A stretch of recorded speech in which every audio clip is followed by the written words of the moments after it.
You're listening to the We Are Libertarians podcast network. Find all of our shows at wearelibertarians.com. Welcome to the Chris Spangle Show. Thank you so much for joining me here on the program. I am glad to be with you today. And joining me is somebody that I have not had the pleasure of talking to face-to-face yet, but we're going to do an interview. It's Chase Oliver, who's exploring a run for President of the United States on the Libertarian Ticket, and previously ran for the United States Senate in Georgia. And I have to say, Chase, it was very exciting on CNN on election night to see you and the Libertarian ballot line on there. They actually included the Libertarian instead of just, other. So that was kind of cool. You had a very successful run for Senate in Georgia and impressed a lot of people. And you're now transitioning that into an exploratory committee. And I welcome you to the program. Thank you so much for being here. Well, thank you very much for having me. I always enjoy speaking to folks and to libertarians. You're right. We haven't had a chance to meet face-to-face yet, but I imagine with my traveling and stuff like that, I'll see you at a convention or somewhere eventually. Somewhere along the line. We talk on Twitter, but, that's not a real place. Let's start at the beginning. Let's go back to Chase Oliver's childhood and tell us how you got here. How did you end up a libertarian? Did you grow up in Georgia? And tell me a little bit about your childhood. Well, yeah. I was born in Nashville, Tennessee. My family is mostly up in Tennessee, but I've been in Georgia since I was a wee guy of 7 years old. So since I've been 7, I've been living in Georgia. I grew up in Gwinnett County, which is a suburban county in the metro Atlanta area. And then I've been living in Atlanta since about 2009. I've always been very kind of politically interested. My mom says one of my first things that I really gravitated to was when it was President H.W. Bush at the time when I was really little. Anytime he'd be on TV, I'd be fixated because it's the president's talking. And so I've always been somebody who's been kind of paying attention to politics. And I grew up in a household that my grandfather is a trucker, blue-collar Democrat. And so we grew up in kind of a blue-collar Democrat. My parents are actually, ironically now, much more conservative. They kind of flipped along with the nation. But we grew up in a blue-collar Democratic household. And, I was somebody who supported Al Gore at 14. I was making phone calls for Al Gore. It was before my voice changed. So people thought I was a lady on the phone.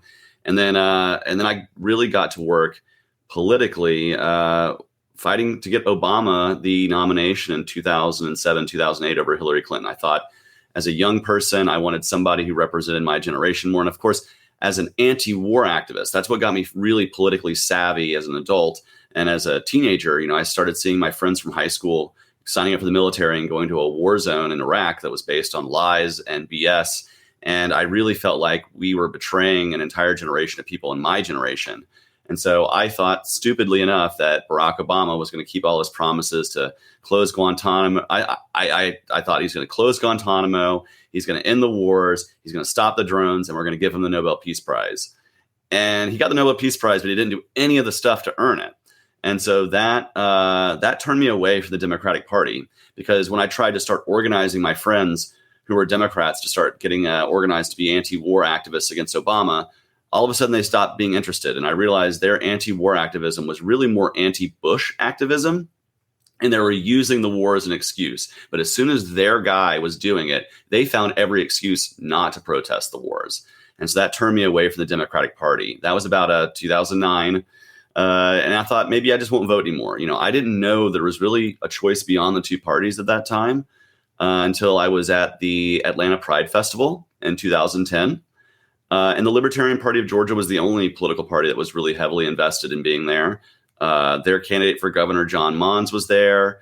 Their whole slate of candidates was there kind of doing their thing at a time when the Democratic Party in Georgia, frankly, was afraid to go to the Atlanta Pride Festival because they didn't want to turn off their suburban voters. Yeah, let me pause there because you and I have a very, very similar story. I got jaded about a decade before you, and I was on the right and a Bushy in 2004, and it's the war that turned me libertarian. And when we would go, so I was executive director of the Libertarian Party of Indiana from 2008 to 2012, and we would go to Pride festivals, and this is a very conservative state. much like Georgia. I'd say Georgia, well, it's probably even money at this point. Even though Obama back then Indiana went for Obama. But we heard the same thing. What's the point of going to pride festivals? I mean, I'll be honest, I didn't know that there were socialist libertarians until like 2018, 19, right? I had never really met anybody who had come from the left who had kind of a similar story like you. And so it is interesting to kind of have some validation for that strategy because, when Rupert Bonham from Survivor fame ran for governor in 2012, he was the first openly supportive candidate of gay marriage in 2012, which was a big campaign risk in Indiana at the time. And we got a lot of criticism that no one will ever come from Obama's camp and from the left and join the Libertarian Party. It's a waste of resources, and you're only going to tick people off. So it's interesting to kind of hear you say that because that was a very strong notion within the Libertarian Party at the time. Yeah. And, I want to say that even as a Democrat, I was always somebody who was kind of fiscally restrained in mind. Like I said, we were kind of blue collar Democrats. So we were Democrats who believed in like balancing the budget and, going to work. We didn't believe in like an over reliance on welfare, these kinds of things. But I was more of a criminal justice, immigration Democrat, anti-war Democrat, like these. And these were because, again, I thought there was only two choices at the time. So you had to be one or the other. And it was being at this Atlanta Pride Festival in 2010. And like I said, John Mons was the candidate for governor at the time. He's actually running for state senate right now, if anybody wants to help him out. Yeah, talk about Mons, because he was really my choice privately for the nomination last time. I knew him back when he was running for governor at that time. Yeah. Just a terrific guy. Talk about John a little bit and why he was so influential on you. So John Mons is somebody who I think he can speak the radical message of liberty in a way that really kind of connects with voters in a way that makes a lot of sense. He is somebody who is like what you would identify, I guess, on the scale of libertarians is very radical, but he is somebody who can preach that message in a way that the average person can really jive with. And he's a former member, chapter head of his NAACP chapter. He came from Morehouse, which is a historic Black college. He was a member of a fraternity there. So he was very, very like somebody who came from an area where like, he talks about freedom, man, in a way that I really just can't, because, he came from a descendants who were enslaved by who were legally enslaved because government allowed people to be owned. And so he is somebody, when he talks about freedom, man, he really comes to it from a place of real deep respect for what liberty means. And he's somebody who's not afraid to say that and just to be real upfront about it. And that's why he is probably I consider him my political mentor. He was my first libertarian vote, even before I was a member of the Libertarian Party. Meeting him there, I get to the tent and he's like, "Hey, take this world's smallest political quiz." I'm like, "I don't know. I'm kind of partying. I don't have time for that." He goes, "Well, tell me your one issue that you're most important." And I bet, and I bet it's libertarian. And I said, "I'm anti-war. I'm opposed to the war in Iraq." And he said, "You're a libertarian, just don't know it yet. We're the anti-war party. We're the party that supports peace and free markets." And then he started talking to me about that. And, that was my first vote for a libertarian. So thank goodness that the Libertarian Party of Georgia took the time to invest there, because I've been an activist and a libertarian and somebody who's been working very hard within the party ever since then.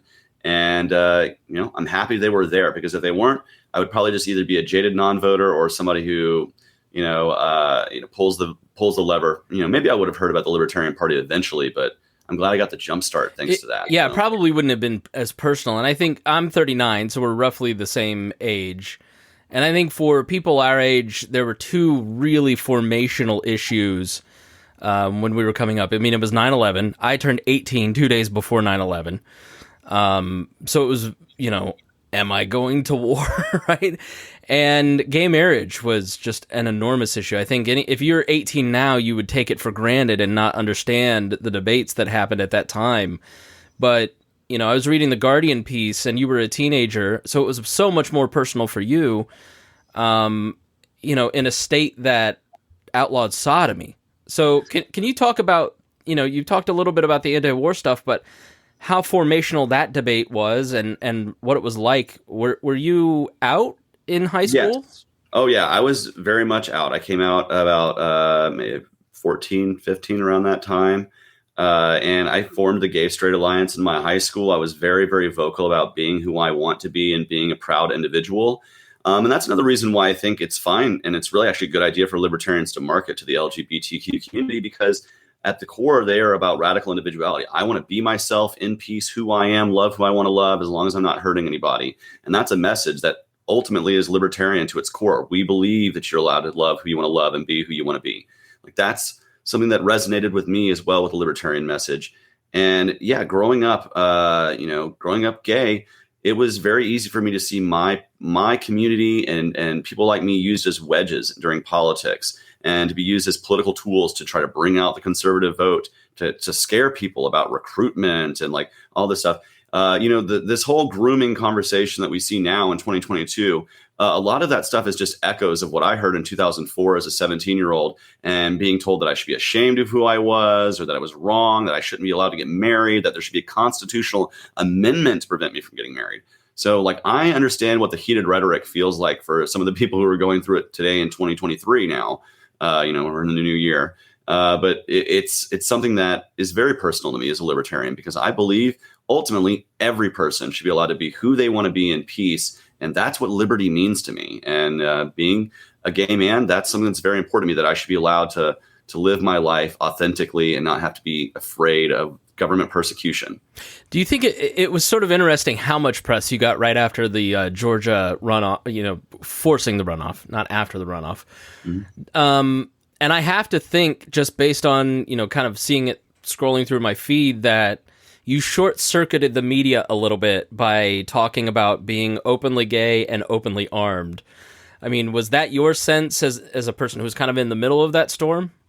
Yeah, that definitely did always. It confused people on the left and the right pretty equally, which I have to say and that always surprised me, because I think if you're somebody who feels like that government or even people are systemically trying to oppress you, it totally makes sense to defend yourself and be able to have the means to defend yourself. And certainly in the wake of the Club Q shooting, I feel like it's still very important to say that, you should be allowed to arm yourself. You should be allowed to defend yourself, especially when you see people coming and shooting up clubs.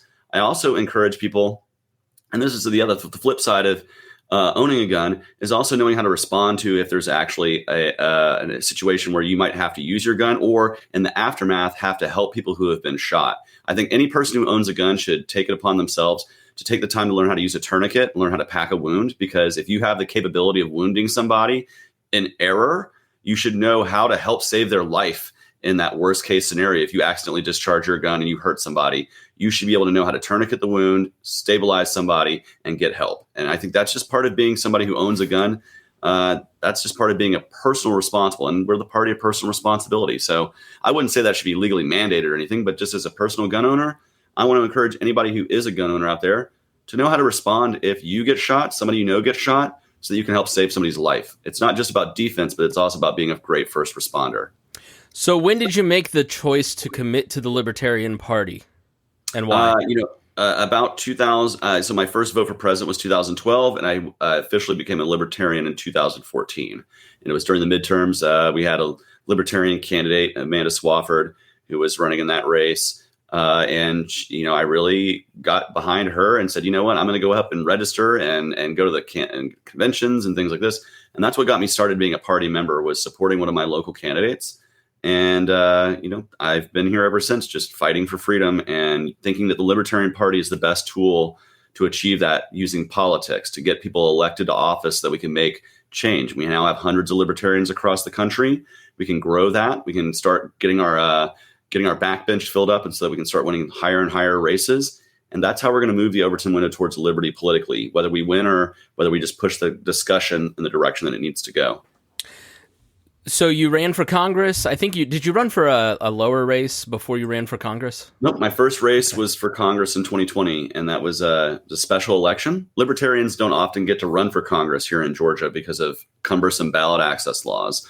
But when we have a special election, there's no signature requirement, so it's very easy for us to get on the ballot. And John Lewis passed away. He was a civil rights icon and a standard bearer for the Democrats in Atlanta and in that congressional seat. And as somebody who has always fought for freedom, I thought libertarians should have a voice in that race. And so I decided to jump in. And I participated in dozens of forums. It was during COVID, so most of it was done via Zoom. Didn't get to do a lot of in-person campaigning.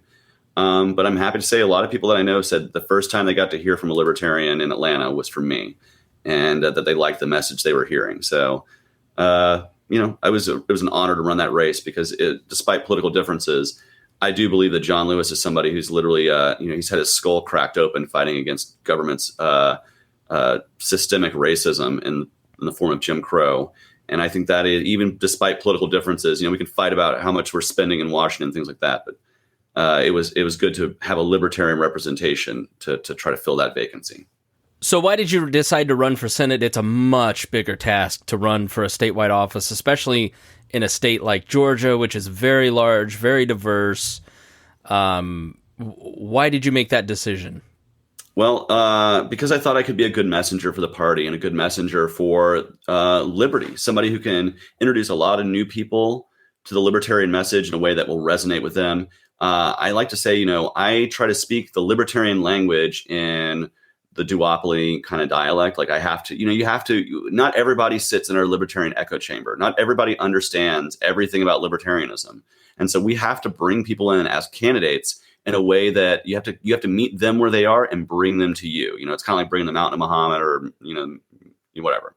And like, that's what I tried to do as a candidate. And I felt that it was important that we had a good messenger in our Senate campaign that was going to be able to stand up to Raphael Warnock and the overspending and what the Biden administration was doing, but also be somebody who's going to speak out against the Republican Party in our state, who frankly, they like to talk the talk, but they never really walk the walk about limited government and cutting spending and fighting for more individual freedom or making it easier to start a small business. They like to say things and they never do things. And so I thought putting somebody who was going to speak about action and getting things done in Washington, D.C., breaking a partisan logjam, it's important for us to fight to have a libertarian in the Senate, to fight to have a libertarian in Congress, because as you've seen, we can have razor thin margins, both in the Senate and the House right now. And if we just had a sprinkling of libertarians, they would be the difference makers. They would be the game changers, both in terms of who controls the levers of power and then what legislation is going to eventually get on the president's desk. And so we do need to have Senate and House candidates speaking that message and trying to say, hey, we can have a better way in Washington, D.C. than a two-party system and a broken one at that.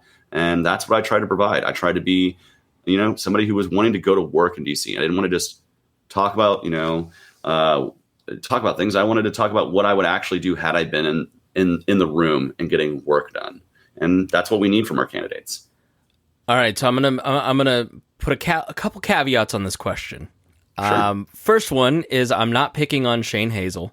I've talked to him a couple times. Seems like a very nice man, and I'm not asking you to give commentary on his campaign or any of that. I'm asking you why you make the choices that you make. But I think that your race offers an interesting litmus test, or I don't know, litmus test is probably not the right word.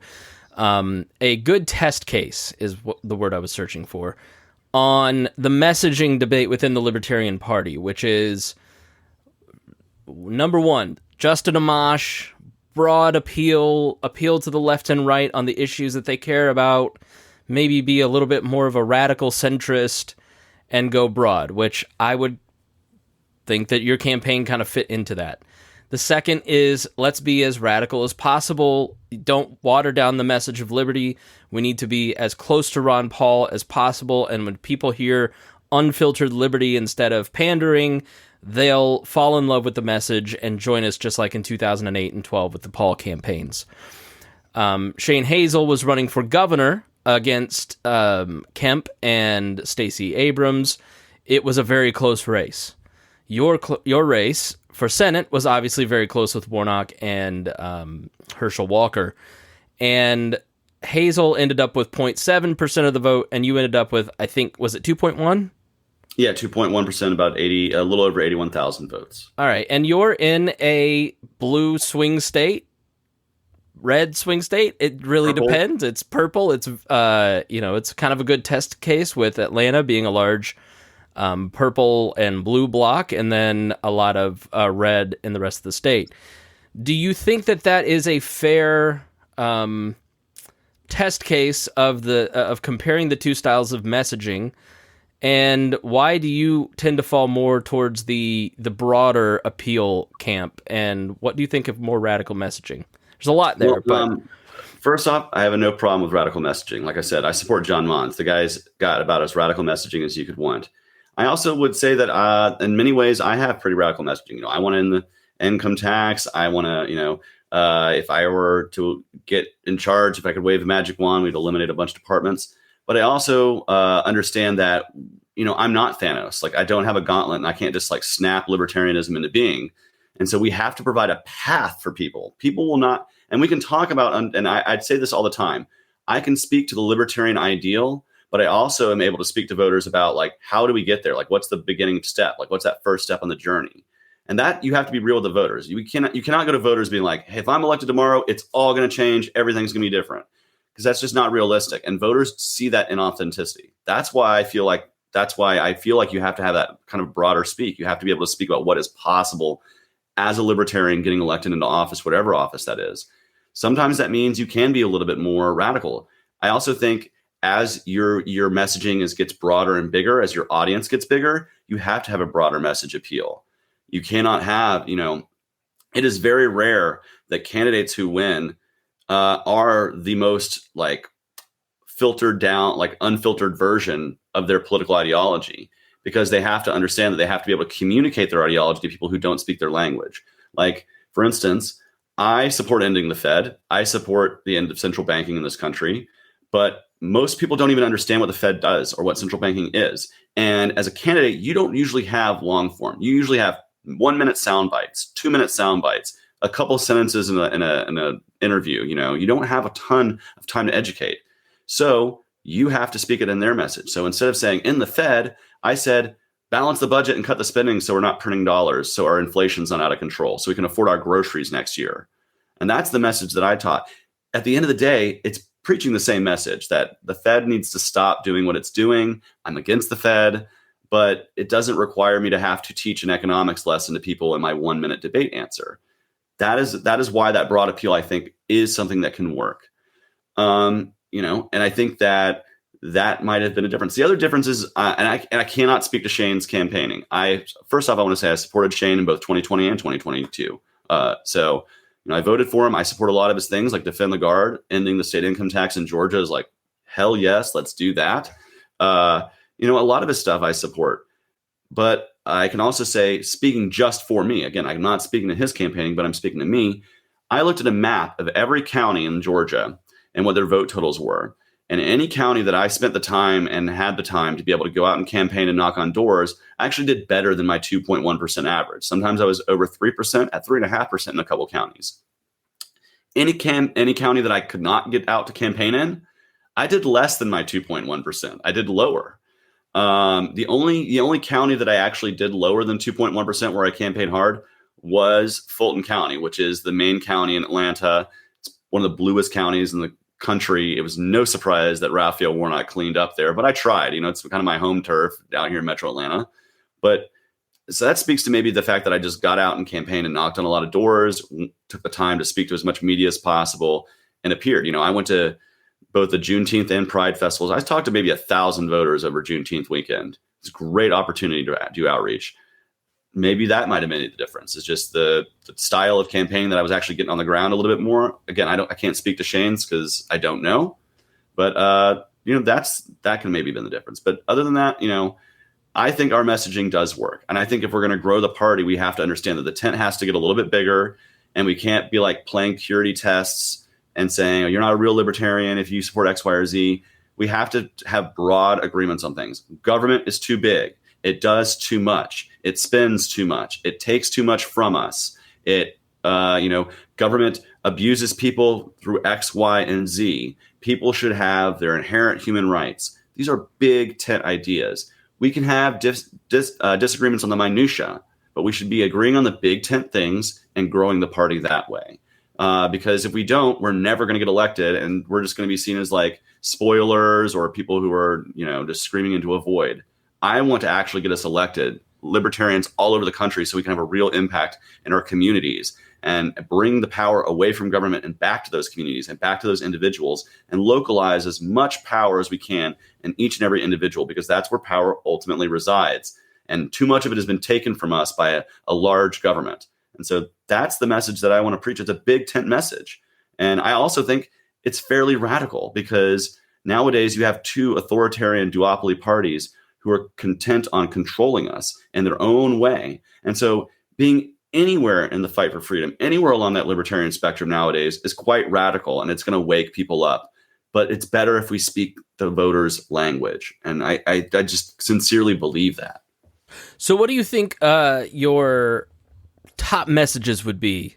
You've formed an exploratory committee for president. So maybe the question is, why do you want to run for president? If retail politics kind of made the difference over a big radical machine or whatever, why run for president? Why does that idea attract you? And maybe a little bit about what an exploratory committee is. Yeah, so I formed this exploratory committee because I'm testing the waters. That's what an exploratory committee does. We're looking at if we can get the support structure needed and the movement needed to actually have an effect and possibly win this nomination. I don't want to jump into anything officially if I don't feel like I have a chance at doing well at it. Otherwise, it's a waste of people's time and effort. So the whole purpose of an exploratory committee is to start traveling around, speaking to libertarians about what your messaging would be, what you feel like might be needed in 2024, and get their response. It's a listen and response kind of thing. So I'm going around all over the country right now. I'll be traveling to like 20 states the next 3 months to speak to libertarians about what they want in a 2024 campaign, what they want to see out of a 2024 campaign. And, I'm happy to be listening to them. I've so far been in like 4 or 5 states already doing this kind of listening tour. And I've been very encouraged about the fact that people want to see a positive face in 2024 that's going to be pushing a libertarian message that's contrasting against the duopoly and not just being like, they're bad, because that's what they do to each other. They just like, the Republicans suck, the Democrats suck, vote for me. We do not need to do that. We have to be providing a positive, forward-thinking message that is putting a contrast. And I think that's what I hopefully can provide. I'm going to keep exploring this over the next few months. What attracts me to the idea of running for president? I really like the idea of speaking to audiences who are not libertarians yet and trying to make them libertarian. I'm pretty darn good at that. I also feel like I took every advantage and every opportunity to get media and earn media that I could running for United States Senate. And I feel like I could do that as a national candidate, possibly. And I also think it's very important for me to be able to, help people who are on the down ballot. If I can get attention and help get that media coverage, I want to share that with every single libertarian who's running across the country. I want to be arm in arm with libertarian candidates and help them win in city councils and mayor's races and state rep races. And hopefully, I hope we can win some congressional and some Senate races in this whole thing. But I want to be there every step of the way to help candidates, because that's ultimately what our top of the ticket is there to do. They are there to fight for the libertarian value. They're there to spread the libertarian message in a way that's going to grow the party and our effect and our messaging and grow our influence and help the other people who are running all across the country, because they need that help. And we need to have that support structure. And I feel like a lot of libertarians really feel like they're maybe not going to get that support, maybe from the national party, and they need it. And maybe the national campaign structure is something that's going to be able to help facilitate that. And I want to bring people together. I don't want to divide the Libertarian Party. I want the Libertarian Party to come together. I want the people who feel like they are now on the sidelines and that they're not welcome, I want them to know that they still are welcome. And I want the people who maybe feel like they've pushed them out to understand that they need to open the door back up. And they need to stop trying to push people out. We need to stop being so divisive. I also feel like you cannot do that with a message that is rooted in negativity and being edgelordy. It just won't work. We have to be positive. We have to be in growth mode. We cannot be in purity test mode, because it just won't work. Yeah, I've been I was an early, if not one of the first critics of Heiss and the Mises Caucus. I was excited for them to join because I was a Ron Pauler and I wanted Ron Paulers to stop being in the GOP and join the LP. Yeah. And I've been profoundly disappointed. And I think they're the elephant in the room, and I think it poses a challenge, right? I mean, look, I'm not in the LP. I haven't been active for a decade at this point.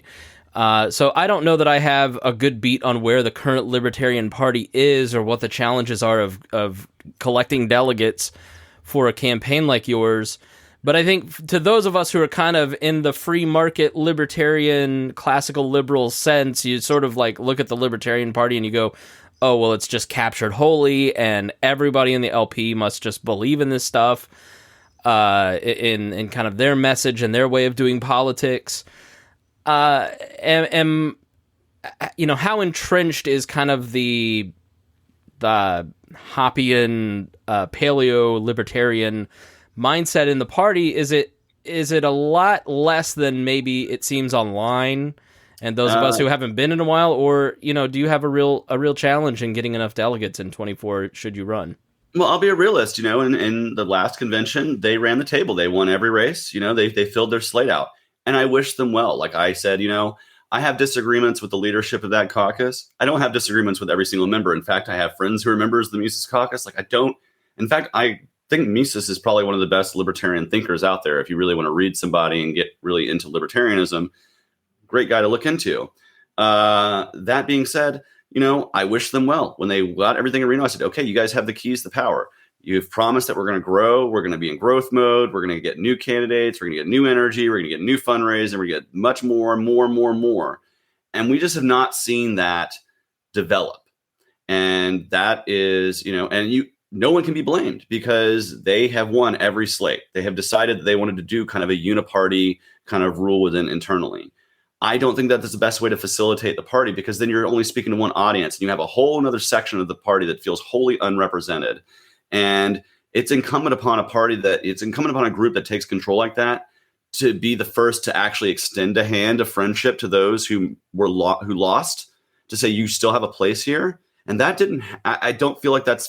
It was the exact opposite. I mean, and I feel like that is why you're not seeing the growth they wanted. If they had won and said, you know what, we want you guys to be involved. We want you to get involved too. We're going to grow this thing. We would have seen some growth.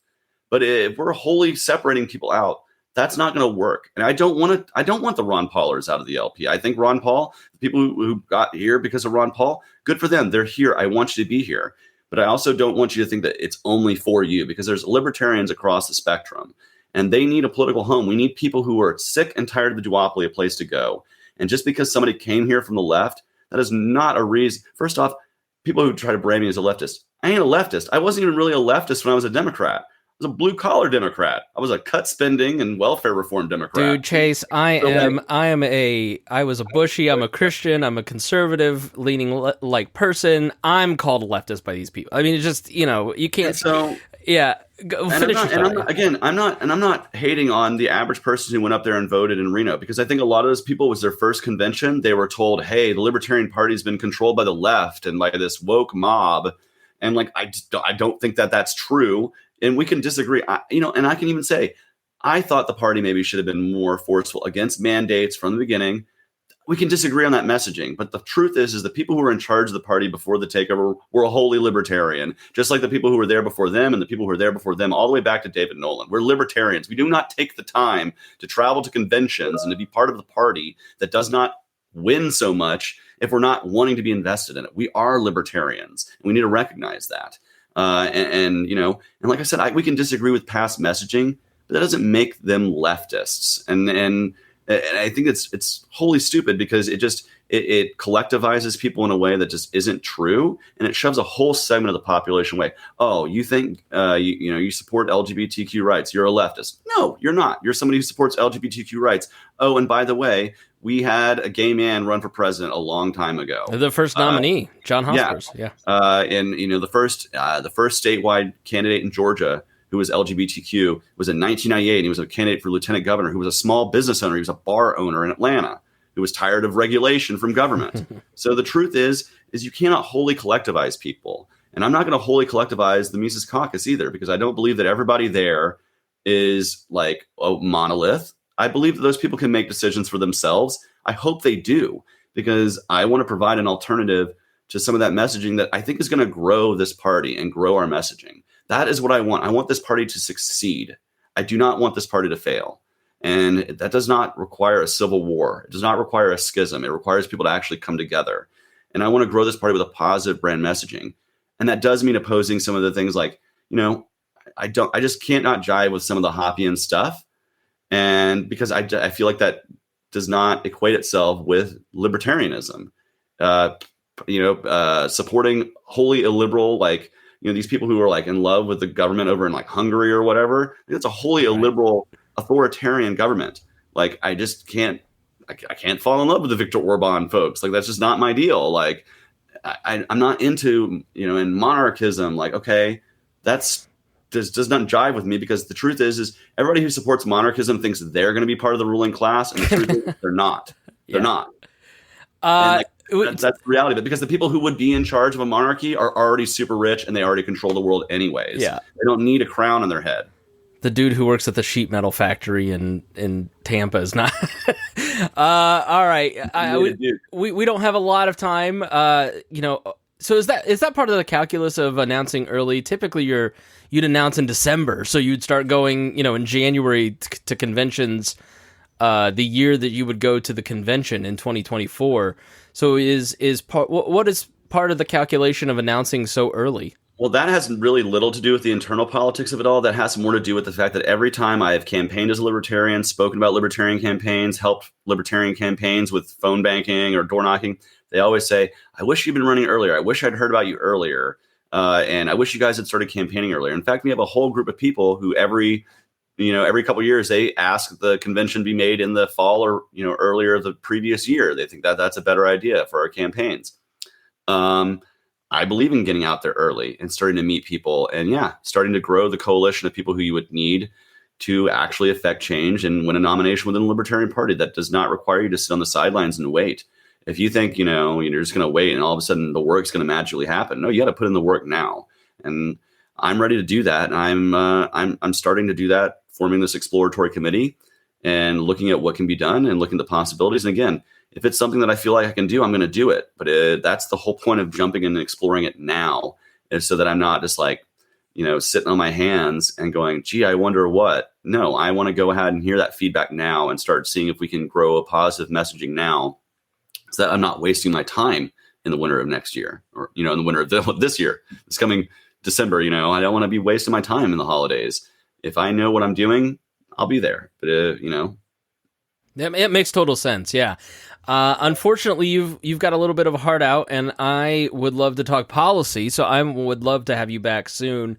And we can go a little longer. I don't mind if we go another, we can go another 10 minutes maybe. That's fine with me. All right, good. Want to talk a little policy? Yeah, I would love to hear what we talked about the internal stuff, and that's what, people who would vote in a convention care about. And, but I'd love to hear the broader message of kind of what you'll lead with. What are the top issues that you would lead with should you win the nomination if you decide to run for president? Yeah, so I'm a big believer in cutting spending back to a balanced budget. I think balancing the national budget is a good idea. That's going to come with cutting the Pentagon naturally. It's a huge area to cut. I'm also a big believer in cutting corporate welfare out entirely, all subsidies, all giveaways to companies, and lowering the corporate tax rate overall. So that way small, medium, and large businesses are all competing on the same field, and they're not being, because right now we have a situation where giant businesses actually have a massive, massive advantage because they've bought and paid for our Congress. So I want to get back to a more competitive free market system. I'm a big believer in global trade. I worked in global logistics for about 5 years. And so I believe in free trade, and that when we trade goods and not bombs with people, that we ultimately have a more peaceful world. I'm a big supporter of immigration reform. I think it should be as simple as possible for people to come here and work and live and put down roots. I think the complicated, overly red tape system that we have now was like the best example a libertarian could ever show people of what bad government looks like and inefficient government looks like. And we can simplify our immigration system that treats people humanely, but also shows that you don't need to have overly complicated programs in every facet of government. And I'm a big believer in criminal justice reform. Naturally, we want to end the drug war. That's a libertarian standby. But I'm also a big believer in things like reforming, I'm in the death penalty guy. I want to end qualified immunity for police. I think police ultimately, and this would be a localized issue, but, I ran for Congress on saying that police in Georgia should have to carry liability insurance. because I think if that happened, bad ones would price themselves out of a job. I believe in ending the Department of Education and bringing education back to the control of parents, students, and teachers. Well, really, students, parents, and teachers in that order, and not boards and bureaucrats. Because I think if we're going to spend any tax money on education, it should be at the control of the student and parent, and let teachers make curriculum and not boards and bureaucrats, which ultimately don't really serve anybody. If you even talk to a public school teacher, even teachers in that system will say, I wish I could teach this way or that way, or didn't have to teach the test. I believe in educational freedom so that people can get the best education for themselves and for their community. So those are some of my big issues that I'm going to be talking about as this rolls along, and my big policy issues. And I think those are issues that are really important with people. Those are kitchen table issues.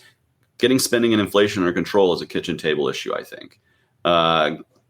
Empowering students and parents in the world of education and putting free market policies there, that is something that's a kitchen table issue. So those are the issues that we have to talk about at the top of the ticket. 2024 is broad. We have to talk broad in those ways. And so that's the policy that I'm looking for, is, that kind of stuff. I know it's not a presidential issue, but you ran on it in Georgia, and it's ranked choice voting. Yes. I've not done a show on it. I'd love to do a show on it, and I'd love to have you on and maybe talk about it, because I'm a big fan of it. How would that fundamentally transform our electoral system, especially for a state like Georgia? So in Georgia right now, we have the runoff system, right? So if nobody gets over 50%, we come back a few weeks later and have a runoff.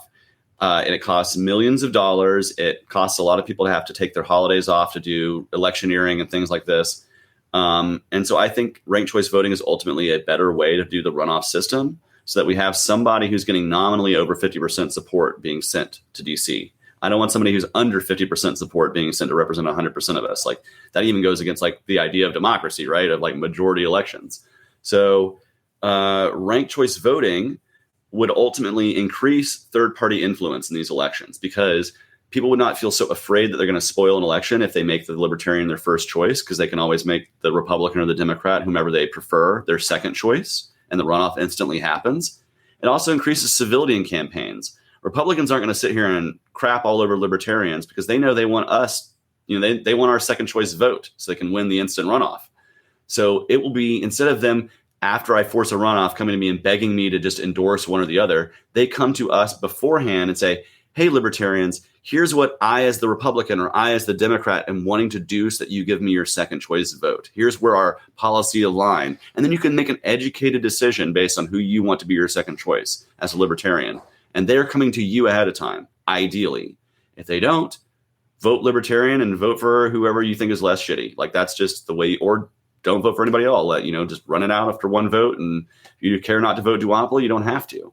But with a ranked choice system, it opens it up for third parties. It ultimately, I think, increases voter trust that they're going to have somebody who's nominally supported by a majority of people.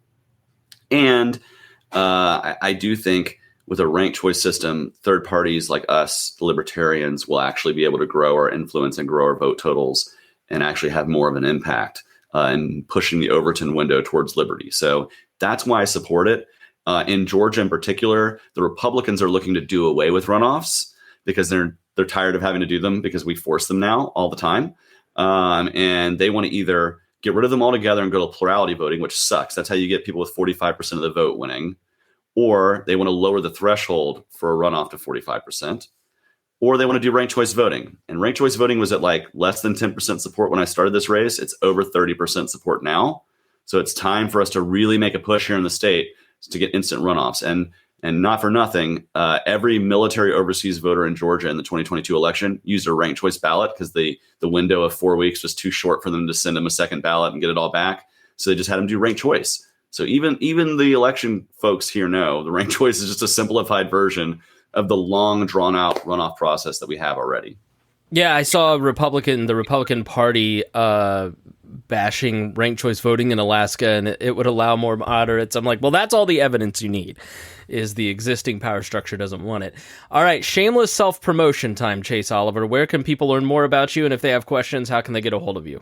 Yeah, so first and foremost, I encourage everybody to go to my page. It's going to be more fleshed out in the next coming weeks, but right now it's still just kind of a landing page. But go to votechaseoliver.com, sign up for email updates. If you want to donate, that would be great because you're literally putting gas in the tank because I'm about to be driving hundreds of miles in my Corolla through Alabama, Mississippi this weekend. But yeah, go to votechaseoliver.com. If you want to follow me online, follow me on Twitter at Chase for Liberty. You can also find me YouTube, Chase Oliver, Chase for Liberty. And Chase Oliver Libertarian on Facebook. And I'll be on all of the social media platforms very, very soon. Also, I'm going to be in Alabama, Mississippi the weekend of the 13th, 14th, 15th. The next weekend, I'll be in D.C. and Virginia. Weekend after that, I'll be in Arizona and then in Florida and then on down the line. So sign up for those email updates at votechaseoliver.com and you'll know when I'm going to be in your neighborhood. All right, Chase Oliver, thanks so much for joining me. Thank you very much. And thank you for listening here on The Chris Spangle Show. If you learned something, then the best thing you can do is to share this information, share this podcast. That's the best way to support creators, people like Chase who are running for office. It's really word of mouth. That's how you grow and how you can spread the message. So thanks for listening, and we'll see you again soon here on The Chris Spangle Show.